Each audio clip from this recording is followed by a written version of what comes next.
Hi, I'm Alex. I'm from Blueye Robotics, a Norwegian company that makes mini ROVs, as you can see in the water.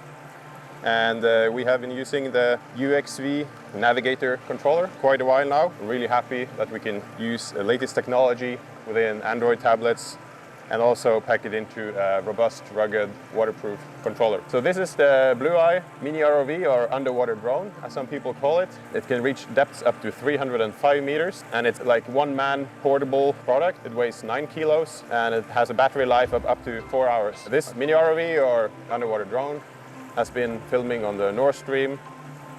We have been on the Helge Ingstad wreck and many other places. And that's mainly because it's ease of use. We try to focus on simplicity, make it as easy as use as possible.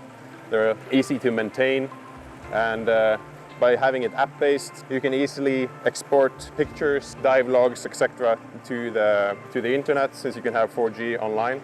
So we can expect from a dive we just did here, we can look at the dive, you get all the pictures, you get all the videos, you get the GPS locations, and then you can easily share it as a PDF, Word, or even the GPS coordinates as a GPX file.